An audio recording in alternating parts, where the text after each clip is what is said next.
పరిశుద్ధుడైన తండ్రి, రాత్రి కాలంలో ప్రభువా మీరు మమ్మల్ని ప్రేమించి మీరు మాకు ఇచ్చిన మహాకృపను బట్టి మీకు వందనాలు. ప్రభువా ఎంతగా మమ్మల్ని హెచ్చించినందుకు నీకు వందనాలు. ప్రభువా దేవా మా దినముల్లో ప్రభువా మా జీవితంలో మీరు చేసిన వేళ బట్టి నీకు వందనాలు. ప్రభువా ఇదిగో నువ్వు చేసిన ఉపకారములకు నేనేమి చెల్లించగలను? వేలాది దూడలను విస్తారమైన తైలం ఇచ్చిన కుదరగలరు. ప్రభువా నువ్వు ప్రేమ కలిగిన దేవుడు, సమర్థుడు, శాంతిపరుడు, నాయన ప్రేమించే దేవుడు, స్తుతించి మహిమపరుచుకునే దేవుడు, ఆరాధనకు యోగ్యుడు. ప్రభువా నాయన మీ రాత్రి మీరు మాతో మాట్లాడండి, మీ సన్నిధి మాతో మీ నామానికి మీరే మహిమ ఘనత ప్రభావములు చెల్లించుకున్నాను. యేసు పరిశుద్ధ నామంలో వేడుకొని ప్రార్థిస్తున్నాం తండ్రి, ఆమేన్. మన ఆరాధన గీతాల నుంచి 87వ పాట పాడుకుందాం. స్తోత్రం చెల్లింతుము,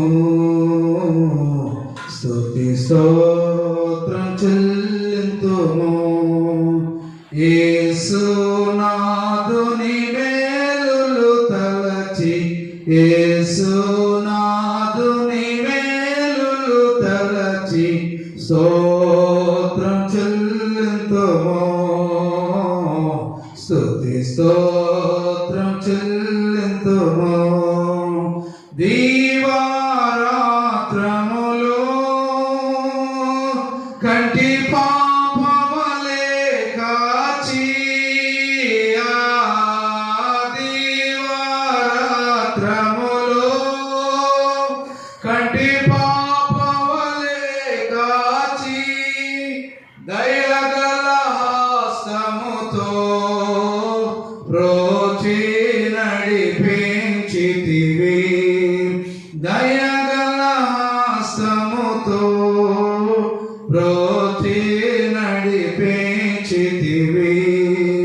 స్తోత్రం చెల్లింతుము, స్తుతి స్తోత్రం చెల్లింతుము, యేసునాథుని మేలులు తలచి, యేసునాథుని మేలులు తలచి, స్తోత్రం చెల్లింతుము, స్తుతి స్తోత్రం చెల్లింతుము. ఆయన చేసిన ఉపకారములకు, ఆయన చేసిన మేలుకు, ఆయన మరి కంటి రెప్పలాగా ఉండి కాచి కాపాడినందుకు స్తోత్రం చెల్లించని పాట పాడి ప్రభు మహిమపరుచుకున్నాం. రెండవ పాటగా మరి నీవు చేసిన ఉపకారములకు నేనేమి చెల్లించను, నీవు చేసిన ఉపకారములకు నేనేమి చెల్లింతును, నీవు చేసిన ఉపకారములకు నేనేమి చెల్లింతును. ఏడాది దూడలనా, వేలాది పొట్టేళ్ళనా, ఏడాది దూడలనా, వేలాది పొట్టేళ్ళనా, నీవు చేసిన ఉపకారములకు నేనేమి చెల్లింతును.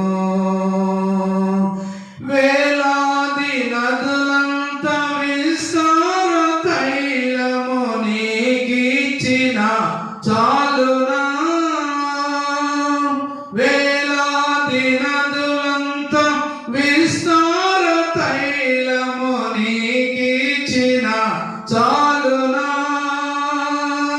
గర్భఫలమైన నా దేశపుత్రుని నీకిచ్చిన చాలునా, గర్భఫలమైన నా దేశపుత్రుని నీకిచ్చిన చాలునా, నీవు చేసిన ఉపకారములకు నేనేమి చెల్లింతును, నీవు చేసిన ఉపకారములకు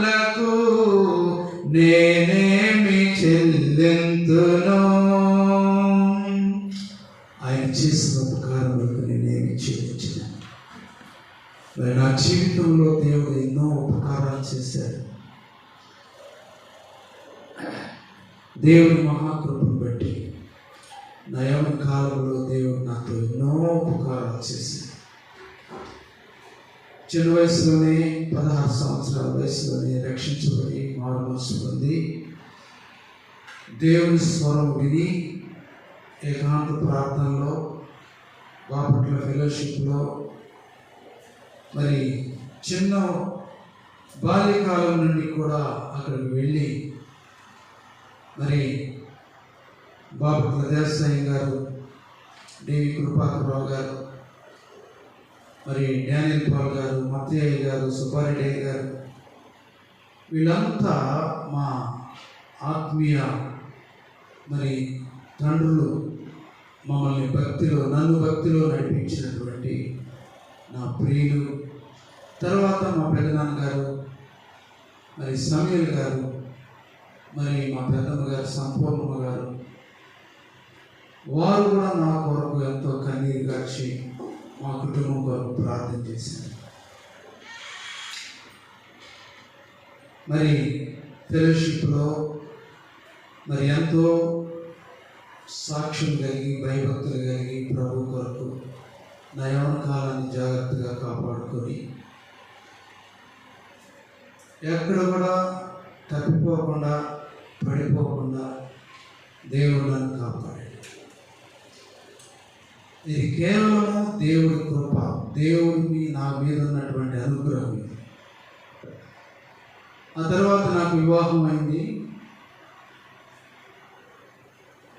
ఈరోజు మరి చెప్పాలంటే మా వివాహ దినం ఈరోజు 5/6/1985 5/6/1985 మరి 41 సంవత్సరం పూర్తి అయిపోయి 42వ సంవత్సరంలో మరి వివాహ అనుభవంలో మరి కొనసాగించిన దేవునికి మొట్టమొదటిగా నా హృదయపూర్వక వందనాలు.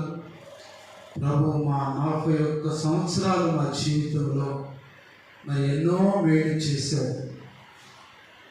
నా భార్య విక్టోరియా, ఆమె మరి మా పెదనాన్నగారు చర్చికి వస్తూ మరి అయ్యగారు మరి మా అమ్మగారు భక్తిలో నడిపించి మారు మనసు అనుభవంలో తీసుకొచ్చిన తర్వాత దేవుని మహాకృపను బట్టి, దేవుని సంకల్పమును బట్టి, దేవుని ప్రణాళికను బట్టి దేవుడు మమ్మల్ని ఇద్దరు జతపరిచి మరి 41 సంవత్సరం దేవుడు కాపాడి 42వ సంవత్సరంలో ఈరోజు ప్రభు మమ్మల్ని ప్రవేశపెట్టాడు. వివాహం అయిన తర్వాత దేవుడు మాకు 2 బిడ్డలు ఇచ్చాడు, మగ బిడ్డలు ఇచ్చాడు. ఆ బిడ్డలు కూడా దేవుడు ఎంతో కాపాడి మంచిగా చదివించి మంచిగా చదువుకొని దేవుని సన్నిధిలో భయభక్తులు కలిగి వారు జీవిస్తూ ఉన్న సమయంలో వారిద్దరికి వివాహాలైన వారికి కూడా దేవుడు బిడ్డలు ఇచ్చాడు. వారి స్థాయిలో వారి పనిలో దేవుడు ఆశీర్వదిస్తున్నాడు. దేవుని కొరకు బ్రతుకుతూ ఉన్నారు. కాబట్టి దేవుడు చేసిన ఉపకారాలకు మనం ఏమి చెల్లించగలము? ఈరోజు ప్రభువును స్తుతించాలి, ప్రభువుకు మహిమ చెల్లించాలి. ప్రభువు నా జీవితంలో చేసిన కార్యాలు మరి ఈ లైవ్ ద్వారా మరి ప్రభువునికి మహిమ వచ్చినట్లుగా చేయాలని నేను తలంచి కొద్ది నిమిషాలు దేవుని స్తుతించాలని మీ ముందు నిలబడి ఉన్నాను. ప్రియమైన దేవుని బిడ్డలారా, వివాహము అన్ని విషయాల్లో ఘనమైంది, మారు విషయం కాదు. వివాహము అన్ని విషయాల్లో ఘనమైంది, పార్పు నిష్కలంకమైంది, అన్ని విషయాల్లో ఘనమైంది. చూడండి, హెబ్రీయులకు రాసిన పత్రిక మరి దేవుని యొక్క వాక్యంలో మనం గమనించినట్లయితే వివాహము అన్ని విషయంలో ఘనమైన దేవుడు ఎందుకు రాశాడంటే మరి ఆ వివాహంలో ఉన్నటువంటి బంధము అలాంటిది. అన్ని విషయాల్లో దాంతో దేంతో కూడా మనం పోల్చుకోవడానికి లేదు. అన్ని విషయాల్లో ఘనమైనదిగా దేవుడు చెప్పాడు. హెబ్రీయులకు రాసిన పత్రిక 13వ అధ్యాయము మరి అపోస్తలుడైన పౌలు తన అనుభవంలో ఈ వివాహ బంధాన్ని గురించి ఇక్కడ వ్రాయబడి ఉన్నదన్నమాట. వివాహం అన్ని విషయంలో ఘనమైనదిగాను పాన్పు నిష్కలంకమైనదిగాను ఉండగలదు. వేశ్యాసంగులకును వ్యభిచారులకును దేవుడు తీర్పు తెచ్చాడు. అన్ని విషయాలు ఘనంగా ఉండాలి, నమ్మకత్వం ఉండాలి. చాలామందికి వివాహాలు జరిగినాయి. నేను ఎన్నో వివాహాలకి అటెండ్ అయ్యాను. కొన్ని వివాహాలు ఏర్పాటు చేసి మరి వివాహం చేయటం కూడా జరిగింది. ఏది ఏమైనా వివాహం అనేది అన్ని విషయాల్లో ఘనంగా ఉండాలి. ప్రమాణాలు, వివాహ దినం చేసిన ప్రమాణాలు ఎప్పుడు కూడా స్త్రీ పురుషుడు తన హృదయంలో భద్రపరచుకోవాలి. నేను నా భార్యతో చేసినటువంటి నిబంధన ఏమిటి, నేను నా భర్తతో చేసినటువంటి నిబంధన ఏమిటి, ఒప్పందం ఏమిటి, ప్రమాణం ఏమిటి అనేది ప్రతి ఒక్క క్రైస్తవుడు, స్త్రీ పురుషుడు,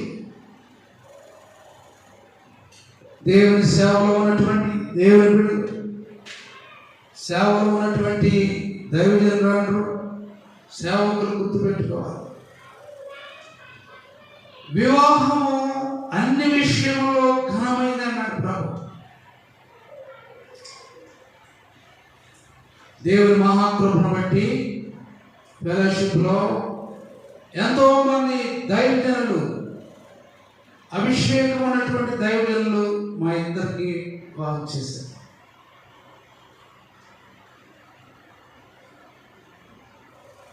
దేవుని ఆత్మ కలిగినటువంటి దైవజనులు మాకు వివాహం చేసి మా మీద చేతులు ఉంచి ప్రార్థన చేశారు. కాబట్టి అన్ని విషయంలో ఘనమైందని ఆ రోజు నుంచి ఈ రోజు వరకు కూడా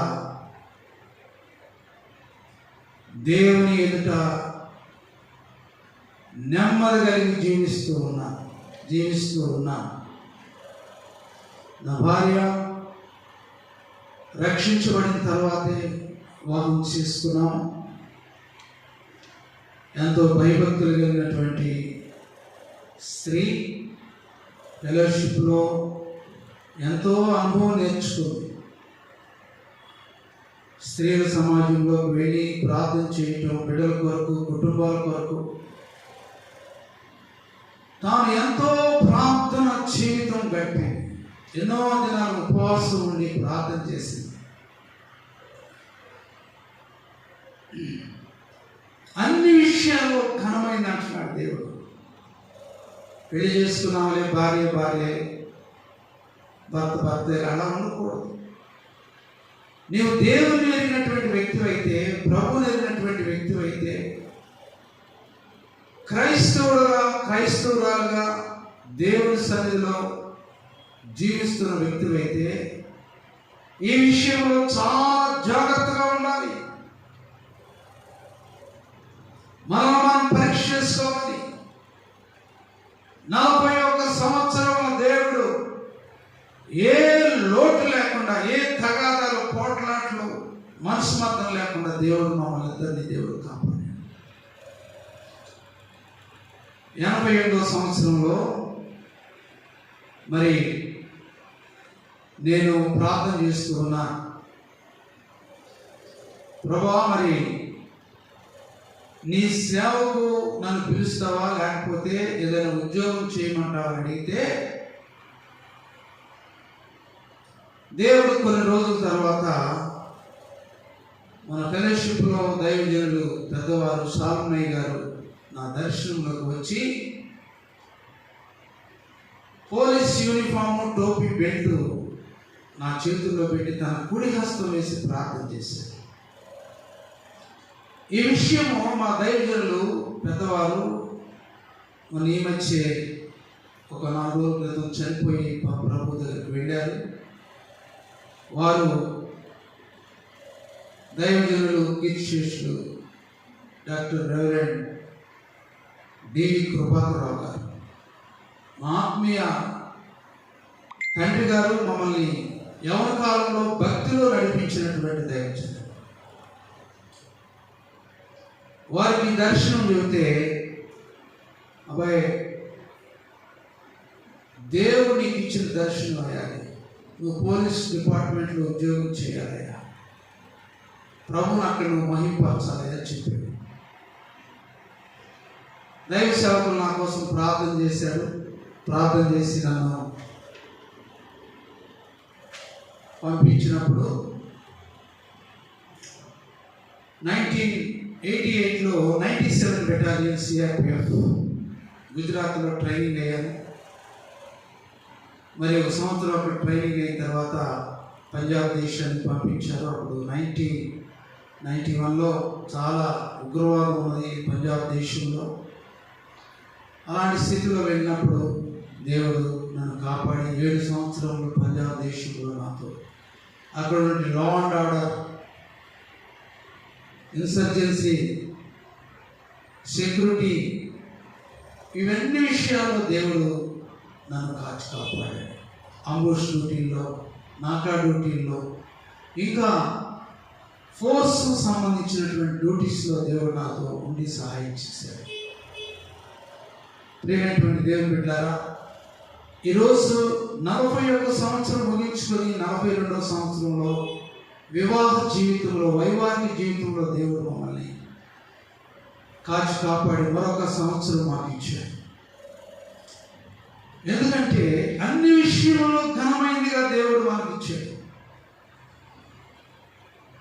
భార్యను కొట్టడం, భార్యను తిట్టడం, భార్యను లెక్క లేకుండా మాట్లాడటం, భర్తను లెక్క లేకుండా మాట్లాడటం, భర్త అంటే విలువ లేకుండా జీవించడం, అది వివాహానికి విరుద్ధం, దేవుని వాక్యానికి విరుద్ధం. దేవుని వాక్యం ఏమిటి అవుతుందంటే, నిన్ను వలె నీ భార్యను ప్రేమించు, నిన్ను వలె నీ పురుషుడిని భర్తను ప్రేమించు. ఇరువురు దేవుని దగ్గర కూర్చొని దేవుని కొరకు ఎదురు చూడాలి. దాదాపుగా 20 సంవత్సరాలు బిడ్డల్ని భార్యను వదిలిపెట్టి మన బోర్డర్స్లో, మన ఇండియా బోర్డర్స్లో అస్సాం, త్రిపుర, మణిపూర్, నాగాలాండ్, పంజాబ్, ఇంకా కొన్ని ప్రాంతాల్లో ఎలక్షన్స్ డ్యూటీల్లో దాదాపుగా 20 సంవత్సరాలు దేవుడు నన్ను ఒంటరిగా బెటాలియన్లో దూర ప్రాంతాల్లో దేశ సేవ చేశాను. దేవునికి నమ్మకంగా ఉన్నాను. నా భార్య ఎక్కడో ఉన్నలే అని నేను నా ఇష్టానుసారంగా జీవించలేదు. వివాహం అన్ని విషయంలో ఘనమైంది. నీ భర్త ఎక్కడున్నా, నీ భార్య ఎక్కడున్నా, మీరిద్దరికి ఎంతో దూరం అయినా సరే మీ ఇద్దరి మధ్య ఒక నమ్మకత్వం ఉండాలి, ఒక అండర్స్టాండింగ్ ఉండాలి, దేవునితో సహవాసం కలిగి ఉండాలి. హోషేయ గ్రంథము దేవుని యొక్క వాక్యంలో 2వ అధ్యాయము 19వ వచనంలో, నీవు నిత్యము నాకున్నట్లుగా నేను నీతిని బట్టి తీర్పు తీర్చుట వలన, దయాదాక్షిణ్యములు చూపుట వలన నిన్ను ప్రదానము చేసుకుంటున్నాను. నీవు యెహోవాను ఎరుగునట్లు నేను నమ్మకమును బట్టి నిన్ను ప్రదానము చేసుకుంటుంది. నమ్మకాన్ని బట్టి ప్రియులారా, వివాహం అన్ని విషయంలో ఘనమైంది. నీ భర్త నీకు దూరంగా ఉండొచ్చు, నీ భార్య నీకు దూరంగా ఉండొచ్చు, మీ ఇద్దరు కొన్ని నెలలు ఎడబాటు ఉండొచ్చు, కానీ మీ జీవితంలో పరిశుద్ధత, పవిత్రత ఉండాలి. భర్తలేండి అని నీ ఇష్టానుసారంగా జీవించడం, భార్య దూరంగా ఉందని నీ ఇష్టానుసారంగా జీవించడం, మరలా దేవుని సన్నిధికి వెళ్ళటం, అది దేవుడు క్షమించడు. వివాహం అన్ని విషయంలో ఘనమైంది. Marriage is honourable in all. దేవుని యొక్క వాక్యం స్పష్టంగా ఉంది. నీ భర్త అనారోగ్యంగా ఉన్నప్పుడు నీవు చేసిన ప్రమాణాలను జ్ఞాపకం చేసుకోవాలి. నీ భార్య అనారోగ్యంగా ఉన్నప్పుడు నీవు చేసిన ప్రమాణాలు జ్ఞాపకం చేసుకోవాలి. దేవుని ఎదుటను సంఘం ఎదుటను నేను ప్రమాణం చేయించున్నానని దేవుని యొక్క వాక్యము సంఘం ఎదుట, పెద్దల ఎదుట, దేవుని ఎదుట ప్రమాణాలు చేశారు. వివాహదినాన్ని జ్ఞాపకం చేసుకోండి. ఎంతమంది కుటుంబాలు విచ్ఛిన్నమైపోతాయి. భార్య భర్తల మధ్య అండర్స్టాండింగ్ లేదు, సంతోషం లేదు, సమాధానం లేదు. ప్రియమైనటువంటి దేవుని బిడ్డలారా, ఈ వాక్యం వింటున్నటువంటి నా ప్రియ సహోదరి సహోదరులారా, సంగమా, నీ భార్యను ప్రేమించు. నీ భార్య ఒక కత్తిపెట్టలాగనో, ఒక కుర్చీలాగనో, ఒక ఆట బొమ్మలాగనో నువ్వు చూడద్దు. నీ భర్తను ప్రేమించు. నీ భర్త ఏదో చాకరీ చేసుకొచ్చి మీ కుటుంబాన్ని పోషించడమే గొప్పతనం కాదు. భర్తను కూడా ప్రేమించాలి, గౌరవించాలి. లెక్క లేకుండా మాట్లాడు. ఎంతమంది స్త్రీలు పురుషుల్ని ఒక కూలివాడుగా చూస్తున్నారు, ఒక ఇంట్లో పనివాడుగా చూస్తున్నారు. బయటికి వెళ్ళి సంపాదించుకురావాలి, సరైనటువంటి మర్యాద వారికి ఆ కుటుంబంలో లేదు. అలాంటి కుటుంబం శాపగ్రస్తమైనటువంటి కుటుంబం. నిన్ను బట్టి నీ కుటుంబానికి శాపం రాబోతుంది. నీ భక్తిహీనాన్ని బట్టి, నీ సాక్ష్యం లేని జీవితాన్ని బట్టి, నీ అపవిత్రమైన జీవితాన్ని బట్టి నీ బిడ్డల మీద శాపం రాబోతుంది. జాగ్రత్త. పెళ్ళి అయిపోయిందండి, ఇద్దరు పిల్లలు పుట్టారండి, పర్వాలేదండి. నీ సాక్ష్యం ఎలా ఉంది? నీ అనుభవం జీవితం ఎలా ఉంది? దేవుడితో ఎలా నడుస్తున్నావు? ఒక దేవుని బయలుదేరినటువంటి కుటుంబంగా నువ్వు నడుస్తున్నావా? సంఘాన్ని కనిపెట్టుకుని నడుస్తున్నావా? నీ ఇష్టానుసారంగా జీవిస్తే దేవుడు ఒప్పుకోడు. నీ భార్యను అవమానపరిస్తే దేవుడు ఒప్పుకోడు. నీ భర్తను అవమానపరిస్తే దేవుడు ఒప్పుకోడు. మీ ఇద్దరు కలిసి పిల్లల్ని అవమానపరిస్తే దేవుడు ఒప్పుకోడు. ఇది దేవుని వాక్యం, పరిశుద్ధ వాక్యం. ఇది ప్రియమైనటువంటి దేవుని బిడ్డలారా, ఎలాంటి స్థితిలో మనం ఉన్నాం? మీద నా జీవితంలో దేవుడు నాకు 41 సంవత్సరాలు వివాహ జీవితంలో ముగించుకొని 42వ సంవత్సరంలోకి వచ్చాను. ఎన్నడూ మేమిద్దరం పోట్లాడుకోలేదు. మా దైవజనులు అలాగ జీవించారు. వాళ్ళు చూసి మేము పిల్లలు పుట్టకముందే వివాహం తొలి దినాల్లోనే వారిని వెంబడించాము, వారి అడుగుజాడలో నడిచాము, వారి యొక్క పరిశుద్ధతను నేర్చుకున్నాము. మా దైవ సేవకులు ఎన్నడూ పోట్లాడుకునేవాడు కాదు. మా పెదనాన్న, మా పెద్దమ్మ ఎన్నడూ పోట్లాడుకునేవాడు కాదు. ఎన్నడూ తగాదలాడుకునేవాడు కాదు. ఉన్నా లేకపోయినా ప్రార్థన చేయటం చూసాము, కానీ తగాదలాడుకోవటం మేము చూడలేదు. వాళ్ళిద్దరూ దైవజనులు, దేవుని బయలుదేరినటువంటి వారు. మా సహవాసంలో, ఫెలోషిప్లో ఇంకా కొంతమంది దైవజనులు. కాబట్టి ప్రియమైనటువంటి దేవుని బిడ్డలారా, మరి దేవుడు 41 సంవత్సరం కాపాడి 42వ సంవత్సరంలో దేవుడు నన్ను ఎంతగా హెచ్చించినందుకు ప్రభు నేను స్తుతిస్తున్నాను. మరి మీరు మా కొరకు ప్రార్థన చేయండి. ఆ తర్వాత దేవుడు 24 సంవత్సరాలు పోలీస్ డిపార్ట్మెంట్ సిఆర్పిఎఫ్లో ఒక సబ్ ఇన్స్పెక్టర్గా నేను విఆర్ఎస్ తీసుకొని మరి ప్రార్థన చేస్తూ ఉన్నప్పుడు, జాబ్లో ఉండగానే హైదరాబాద్ పోస్టింగ్ వచ్చిన తర్వాత ప్రభు నాతో మాట్లాడాడు. ఇదే ఓల్డ్ సిటీలో నా పరిచయం ఇచ్చి నా కుమారుడిని పిలిచినప్పుడు, ఆ తర్వాత నా జాబ్కి రిజైన్ చేశాను, విఆర్ఎస్ తీసుకున్నాను. ఓల్డ్ సిటీలో మరి చాంద్రాయణగుట్ట అనే ప్రాంతంలో నేను సేవ చేస్తూ ఉన్నాను. ఎన్నో ఆటంకాలు వచ్చినాయి. మరి ఎంతోమంది ద్వారా నాకు నష్టం జరిగింది. కొట్టారు, తిట్టారు, మరి నన్ను జైల్లో పెట్టారు, నన్ను నా భార్యను జైల్లో పెట్టారు. అయినప్పటికీ కూడా ప్రభు కొరకు బ్రతికాము. మరి నా భార్య ఎంతో ప్రార్థన చేస్తూ ఉండేది.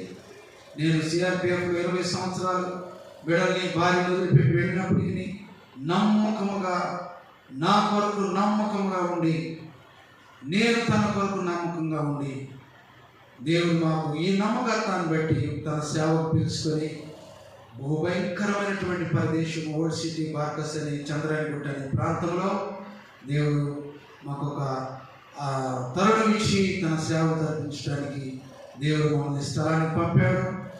అప్పుడు దేవుడు ఇక్కడ మేము ఉండి సేవ చేస్తూ ఉన్నాము. ఎన్నో ఆటంకాలు వచ్చినాయి, అయినా దేవుడు మా కొరకు దాచి ఇచ్చిన వేలు ఎంతో గొప్పది. మరి నా భార్య మరి ఎంతో దీనులుగా మరి నెమ్మదిగా ప్రభు కొరకు తన సాక్ష్యాలను కాపాడుకొని, నేను దూర ప్రాంతాల్లో సంవత్సరానికి ఒక్కోసారి వచ్చేవాళ్ళు కూడా కాదు, అయినా కూడా నమ్మకత్వాన్ని బట్టి వివాహం అన్ని విషయంలో ఘనమైంది కాబట్టి ప్రభు కొరకు తన సాక్షి జీవితాన్ని కాపాడుకొని దేవునికి సాక్షిగా జీవించి సహవాసాన్ని అంటుపెట్టుకొని దైవ సేవకుల యొక్క నీడలో వారి అనుభవపు మాటల్లో తన జీవితాన్ని కాపాడుకున్నందువల్ల ఈ 41 సంవత్సరం దేవుడు మమ్మల్ని కాపాడి మరి ఒక సహవాసం సంఘం ఇచ్చి, సంఘ బిడ్డలు ఎంతో ప్రేమిస్తారు, సంఘం ఎంతో గొప్ప ప్రేమ కలిగి ఉంటారు. ప్రేమైనటువంటి దేవుని బిడ్డలారా, మరి తెలంగాణ ప్రాంతంలో ఓల్డ్ సిటీలో చంద్రాయనగుట్ట అనే ప్రాంతంలో ఇక్కడ నుండి మేము సేవ చేసుకుంటున్నాం. మా కొరకు మీరు ప్రార్థన చేయండి. దేవుడు మమ్మల్ని 41 సంవత్సరాలు కాపాడి 42వ సంవత్సరంలో ప్రవేశించాడు. దేవుడు మమ్మల్ని దీవించాలని, దేవుని సన్నిధి మాతో ఉండాలని, బ్రతికి దినాలు ఆయన కొరకు నమ్మకంగా జీవించాలని కోరుకుంటూ ఈ చిన్న సాక్ష్యాన్ని నేను ముగిస్తూ ఉన్నాను. దేవుడు మమ్మల్ని దీవించుగా ప్రార్థన చేస్తున్నాను. పరిశుద్ధులైన తండ్రి, చిన్న వర్తమానాన్ని దీవించండి ప్రభా. అయ్యా క్షమించండి ప్రభా. అతిశయంగా ఎక్కడైనా మాట్లాడితే నన్ను క్షమించండి ప్రభా. నిజమే కదా ప్రభా, మరి సిఆర్పిఎఫ్లో సెంట్రల్ రిజర్వ్ పోలీస్ ఫోర్సులో 24 సంవత్సరాలు నేను నా భార్య ఎక్కడో దూరాలుగా ఉండి ప్రభా నమ్మకంగా ప్రభా నా కొరకు నా భార్య, తన కొరకు నేను దూరదేశాల్లో కనబడిన దేశాల్లో ఉన్నప్పటికీ నమ్మకంగా జీవించడాన్ని బట్టి ప్రభా మాకు ఇచ్చిన మహాభాగ్యం బట్టి వందనాలు ప్రభా. ఇదిగోనైనా ఒంటరిగా ఉన్న సమయంలో నన్ను మీరు కాచి కాపాడారు ప్రభా. ఇదిగో సారాకి పాపములకు ఎక్కడ కూడా నాయన తొట్టిల్లకుండా నన్ను భద్రపరిచి ప్రభా ఇదిగో మీరు సహాయం చేశారు. దాన్ని బట్టి మీకు వేలాది వందనాలు ప్రభా. ఇదిగో ఈ వాక్యం విన్న ప్రతి ఒక్కరిని మీరు దీవించండి ప్రభా. ఎంతమంది వివాహాలు చేసుకున్నారో నమ్మకంగా జీవించడానికి ప్రభు దయచేయండి. నమ్మకత్వాన్ని బట్టి వివాహం అన్ని విషయంలో కన్నా పాప నిష్కలకమే తండ్రి ఈ మాటలు దీవించి ఆశీర్వదించి ఈ సంవత్సరం వరకు సంవత్సరాంతం వరకు మీ స్థానాన్ని మా మీద ఉంచి నన్ను, నా భార్యని, నా కుటుంబాన్ని, నా బిడ్డలని, సంఘాన్ని మీరే ముందుకు నడిపించుతాను. యేసు పరిశుద్ధ నామములో వేడుకొని ప్రార్థన చేస్తూ ఉన్నాము తండ్రి, ఆమేన్. మన తండ్రి యొక్క కుమారుని యొక్క పరిశుద్ధాత్మని యొక్క అన్యోన్య సహవాసం ఇప్పుడు ఎల్లప్పుడూ సదాకాలం దేవుడు తోడుగా నడిపించుగాక. ఆమేన్. May God bless you. మీ అందరికీ హృదయపూర్వక వందనాలు ముగించు. Thank you.